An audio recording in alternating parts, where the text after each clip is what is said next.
अस्सलाम वालेकुम दोस्तों, क्या हाल चाल है। आज है जी 18 नवंबर 2022 और जुमे का दिन है।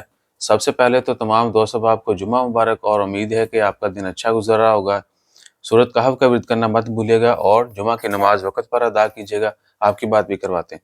और उसके बाद आज ओमान का नेशनल डे है, तो तमाम ओमानियों को जो है ओमान का नेशनल डे मुबारक हो और खारजियों को पेट्रोल की प्राइस मुबारक हो। दुआ करें कि खारजियों के लिए भी कोई अच्छे-अच्छे फ़ैसले अनाउंस हों और रिलीफ़ मिलना चाहिए। बाकी जिनके मसले मसाइल हैं वो टाइम पर हल होना चाहिए। अल्लाह ताला खैर फ़रमाए।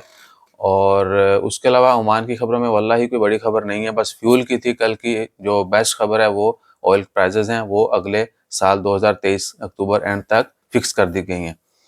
तो हम 95 यूज़ करते हैं, तो उसकी 239 पैसा है। एक्सपेक्टेड थी कि बाकी मुल्कों की तरह इधर बढ़ाना शुरू कर देंगे, लेकिन ये ऑनेस्टली स्पीकिंग ये सब के लिए बहुत बड़ा रिलीफ है। बहुत बड़ा रिलीफ है। अगर यहाँ पर भी फ्यूल की प्राइस में इजाफा होता तो मसाइल और आहो, ठीक है ना। तो अल्लाह ताला खैर फरमाए। बाकी हल्की फुल्की इंटरटेनमेंट जहाँ होगी वो आपके साथ शेयर कर देंगे। आप भी जाएं, अमीरात पार्क में है आज, उसके अलावा और बहुत सारी जगहों पर है, सलाला में है और बाकी छोटे मोटे शहरों में भी कोई ना कोई तकरीब होती रहेगी। वहाँ पे जाके थोड़ा अच्छा टाइम स्पेंड करें। इंशाल्लाह ताला खैर पॉजिटिव वाइब्स आएंगी और मुस्बत सोच रखने वाले जो हैं वो ज़्यादा कामयाब होते हैं। तो हमेशा बेशक कोई भी मसला मसाइल है, इस तरह के मौका पर थोड़ी खुशी हासिल करनी चाहिए। तो अपना ख्याल रखिएगा, दुआ में याद रखिएगा। इसके बाद 2-4 वीडियो बड़ी अहम है आज, वो भी डालनी है आपके साथ, कुछ इन्फॉर्मेशन इंपॉर्टेंट वो शेयर करनी है, कुछ सवाल जवाब है वो। तो अपना ख्याल रखिए, दुआ में याद रखिए। इब्राहिम से बात कीजिए।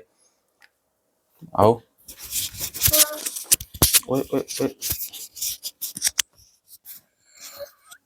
अस्सलाम वालेकुम दोस्तों, क्या हाल चाल है मेरे? आपसे खैर से जुमा मुबारक। Thank you. Thank you. अल्लाह हाफिज़। अल्लाह हाफिज़। अल्लाह हाफिज़।